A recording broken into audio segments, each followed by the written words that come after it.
Subscribe कीजिए F study class channel को और बेल आइकन को दबाइए लेटेस्ट वीडियो सबसे पहले देखने के लिए।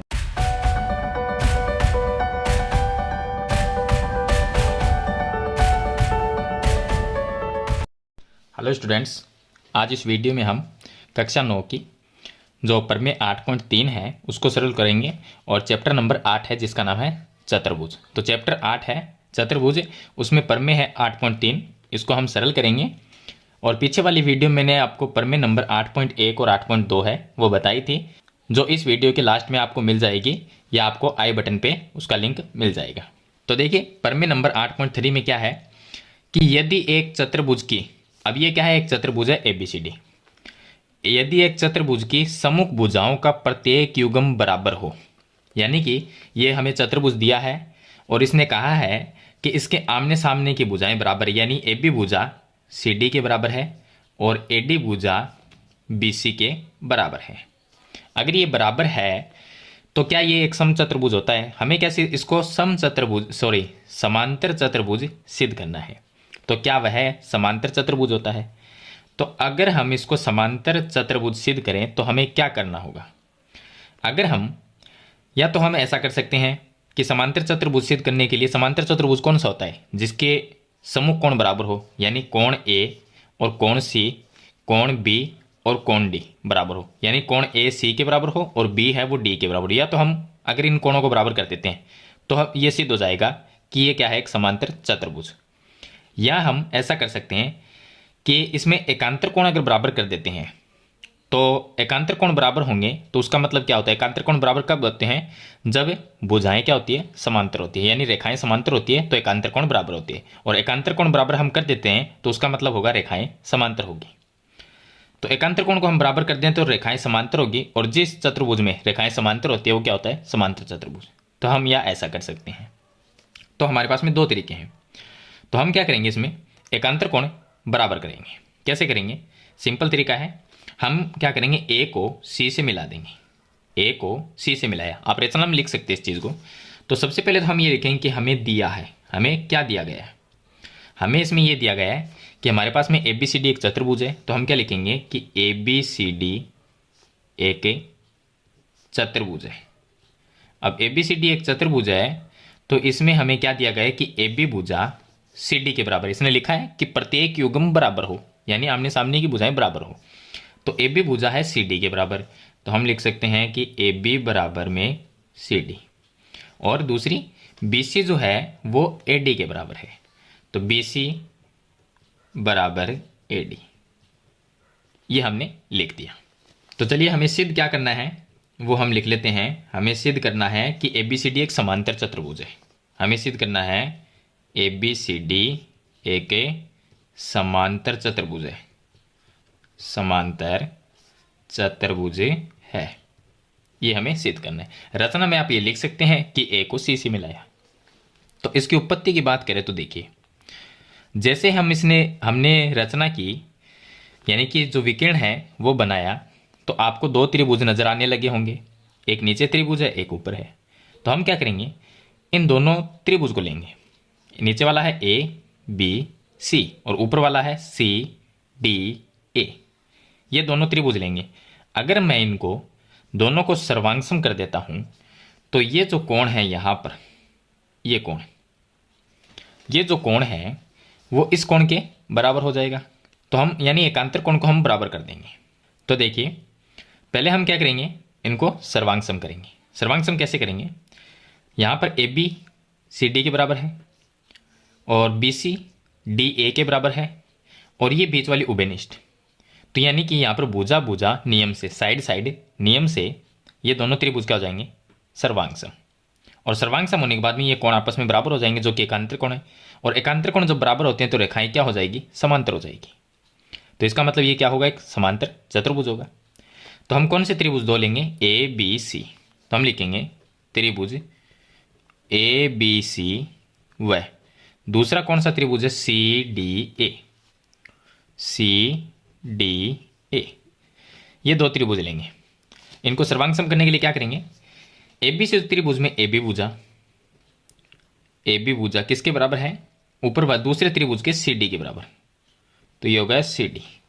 कारण क्या लिखेंगे कि सम्मुख भुजाएं, सम्मुख भुजाएं, या आप लिख सकते हैं कि दिया है सम्मुख भुजाएं, या आप ऐसा लिख सकते हैं क्योंकि हमें तो क्वेश्चन में ही दिया गया है कि चतुर्भुज की क्या है, चतुर्भुज है उसके सम्मुख भुजाएं का प्रत्येक युग्म बराबर है। चलिए उसके बाद में BC जो है वो DA के बराबर है, तो हम लिखेंगे कि BC बराबर DA, ये भी हमें दिया है तो हम लिख देंगे कि दिया है।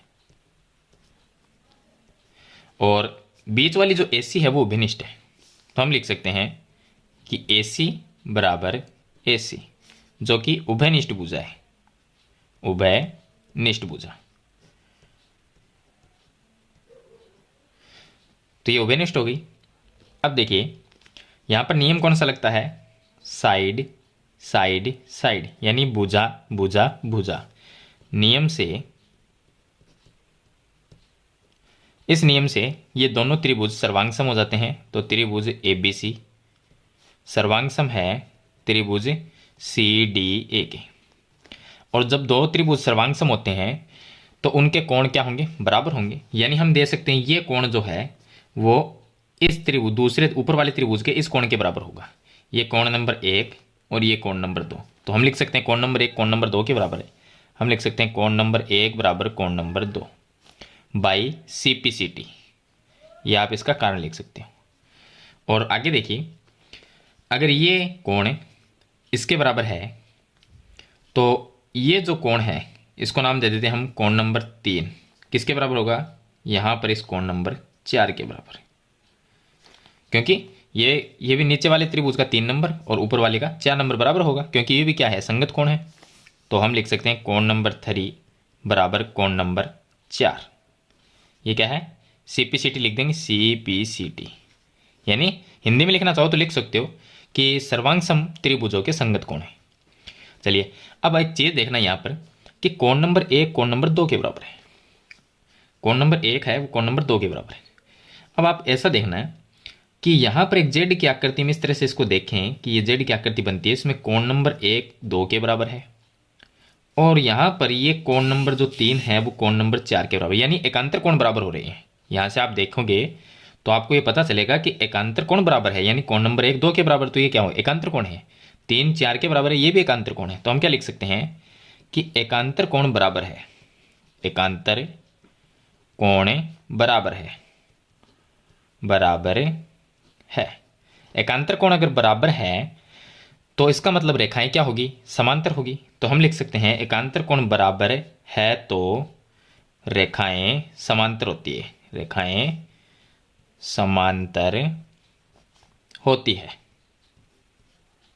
तो इसका मतलब क्या हुआ कि AB है, यहां पर क्या होगा, देखिए ये जो है इस तरह से ऊपर वाली और ये नीचे वाली AB, इसके बीच में ये इस तरह से लाइन आ रही है, तो यहाँ पर कोण नंबर 1 है और ये 2 है, 1 नंबर 2 के बराबर है, तो यानी कि ऊपर वाली और नीचे वाली समांतर होगी, तभी तो ये एकांतर कोण बराबर होते हैं। जब एकांतर कोण बराबर हो जाते हैं तो ये जो रेखाएं हैं, ये जो रेखाएं होती है वो समांतर होती है। तो AB CD के समांतर है, तो हम लिख सकते हैं कि AB समांतर है CD, और इसी तरह से 3 नंबर कोण 4 नंबर के बराबर, यानी ये भी एकांतर कोण बराबर है, तो जो BC है वो DA के समांतर है।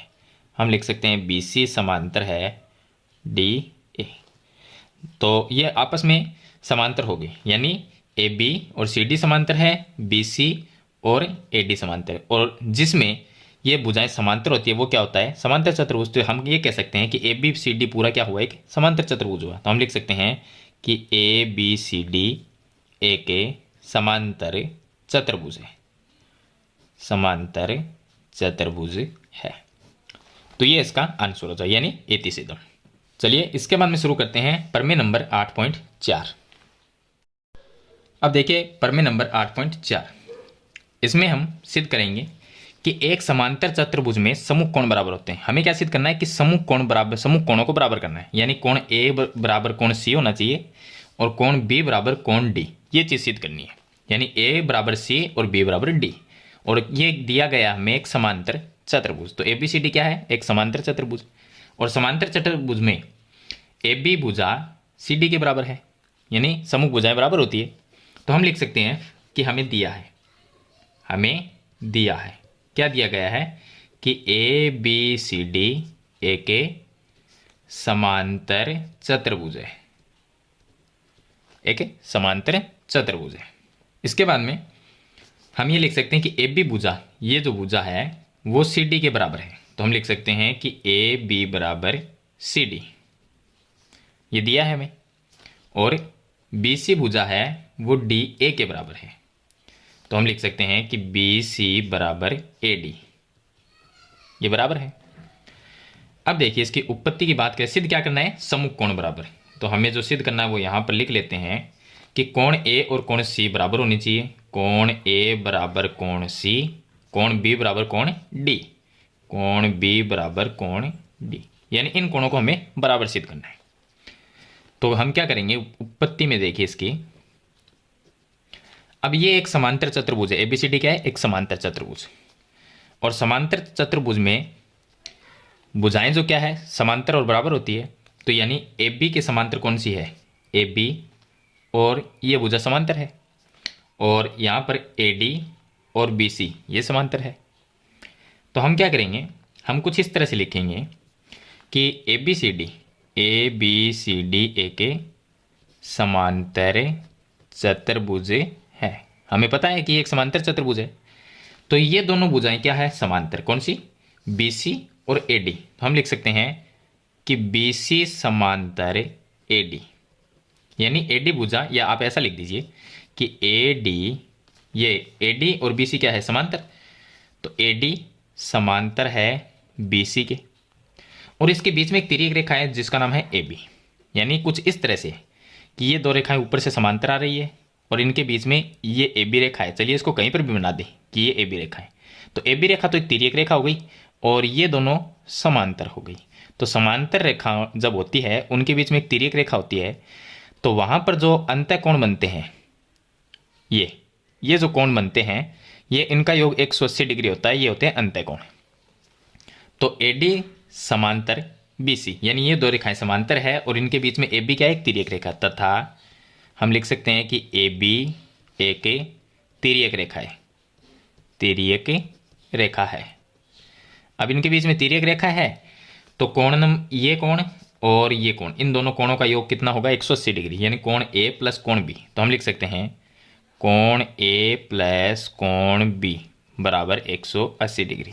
कारण लिख देंगे अंतःकोण, अंतःकोण, यानी कि तिर्यक रेखा के एक की ओर के बने अंतःकोण। तो दो समांतर रेखाएं हो और एक तिर्यक रेखा हो, तो उस तिर्यक रेखा से जो अंतःकोण बनते हैं उनका योग 180 डिग्री होता है। चलिए इसी प्रकार हम आगे लिख देंगे कि इसी प्रकार यहां पर कोण जो B है वो और कोण C, इनका योग कितना, B प्लस C, इनका योग भी 180 होगा। क्यों होगा, क्योंकि अगर इस साइड से देखिए ये दो समांतर रेखाएं, यानी ये दो समांतर रेखाएं और इनके बीच में ये तिर्यक रेखा, तो इन पे भी ये जो कोण बनेंगे वो क्या होंगे, अंतःकोण होंगे और इनका योग 180 डिग्री होगा। तो चलिए हम लिखेंगे इसी प्रकार कोण B प्लस कोण C, कोण B प्लस कोण C, ये भी क्या होंगे, 180 डिग्री होंगे। इनको भी हम ये लिख देंगे अंतःकोण। चलिए इसको नाम देते हैं समीकरण नंबर 1 और यहां पर नाम दिया समीकरण नंबर 2। अब समीकरण 1 और 2 में आपने क्या देखा कि 180 एक साइड बराबर है तो ये साइड भी बराबर होगी। तो हम लिखेंगे कि समीकरण 1 व 2 से ये साइड अगर बराबर है पूरी तो ये साइड भी बराबर होगी। तो हम क्या लिख सकते हैं कि कोण A प्लस कोण B बराबर होगा कोण B प्लस C के, कोण B प्लस कोण C के। B से B कट गया तो क्या रह गया, कोण A बराबर आ गया कोण C। तो कोण A और कोण C क्या है, बराबर है, यानी कोण A कोण C के बराबर, तो सम्मुख कोण हो गए। अब यहाँ पर कोण A C के हमने जैसे बराबर किया है इसी प्रकार हम कोण B और कोण D को क्या है, बराबर कर सकते हैं। तो हम क्या लिखेंगे, इसी प्रकार कोण B है वो बराबर हो जाएगा कोण D के, कोण D के। यहाँ मैंने इसी प्रकार इसलिए लिखा कि आप लिख भी सकते हैं इसमें कि देखिए जैसे हमने ये लिया और ये लिया, क्योंकि ये समांतर रेखा है, ये तिर्यक रेखा है, तो एक की ओर के बने अंतःकोणों का योग 180 होगा। इसी प्रकार ये दो तिर्यक रेखाएं, तो आप लिख सकते हैं कि समांतर रेखाएं AB समांतर है CD, AB समांतर CD है और BC क्या है, एक तिर्यक रेखा। इसकी जगह लिख सकते हैं आप BC एक तिर्यक रेखा है, तो कोण B और कोण C इनका योग कितना होगा, कोण B और C का 180 डिग्री। ये बात आप बाद में लिख सकते हैं। इसकी जगह आप ये लिख सकते हैं कि AB समांतर है CD के और BC क्या है, एक तिर्यक रेखा। उसके बाद में ये B + C = 180 लिख सकते हैं। तो इसी प्रकार हमने क्या सिद्ध कर दिया कि A है वो C के बराबर है और B है वो कोण D के बराबर होगा। तो ये चीज़ आपको सिद्ध करनी है कि समूह कोण बराबर होते हैं, तो हमें समूह कोणों को बराबर करना है। A C के बराबर होना चाहिए और B D के बराबर होना चाहिए। तो ये चीज़ हमने यहाँ पर सिद्ध कर दी। तो ये होगा इसकी प्रमेय नंबर 8.4। इस वीडियो में हम दो ही प्रमेय सरल करेंगे, 8.3 और 8.4। दोनों प्रमेय मैंने आपको बताई है स्टेप बाय स्टेप। ये जो क्वेश्चन है यानी ये प्रमेय है, इनको आप दूसरे तरीके से भी सरल कर सकते हैं। प्रमेय है, अब जरूर नहीं है कि मैंने जो आपको तरीका बताया उसी तरीके से सरल करो। आपको कोई अन्य तरीका आता है दूसरा, उससे भी आप सरल कर सकते हो। इसके और भी तरीके हैं, यानी अगर हम इसमें एक विकर्ण बना के अगर इसको सरल करना चाहे तो भी ये सरल हो सकता है। यानी कि यही चीज़ यहाँ से भी हम सरल कर सकते हैं। इसके बीच में विकर्ण बनाएंगे, दो त्रिभुज बनेंगे, सर्वांग सम करेंगे, ये कोण फिर ये कोण है इसके बराबर हो जाएगा। यहाँ पर एकांतर कोणों को बराबर करेंगे, दो समीकरण बनेगी, उन दोनों को जोड़ते हैं तो A और C के बराबर आ जाएगा। तो इस तरह से भी कर सकते हैं। यानी अलग अलग तरीके हैं एक सवाल करने के। एक सवाल करने के आपको दो तरीके मिल जाएंगे, 3 भी मिल जाएंगे, 4 भी मिल जाएंगे। अलग अलग तरीके होते हैं करने के। आशा करता हूँ ये वीडियो है अच्छी ज़रूर लगी होगी। अगर वीडियो अच्छी लगे तो लाइक और शेयर जरूर कर देना, और चैनल पर नए हैं तो सब्सक्राइब करना, साथ में बेल आइकन का बटन जरूर दबाना है। तो आज के वीडियो में इतना ही, मिलते हैं एक नई वीडियो के साथ, तब तक के लिए थैंक यू।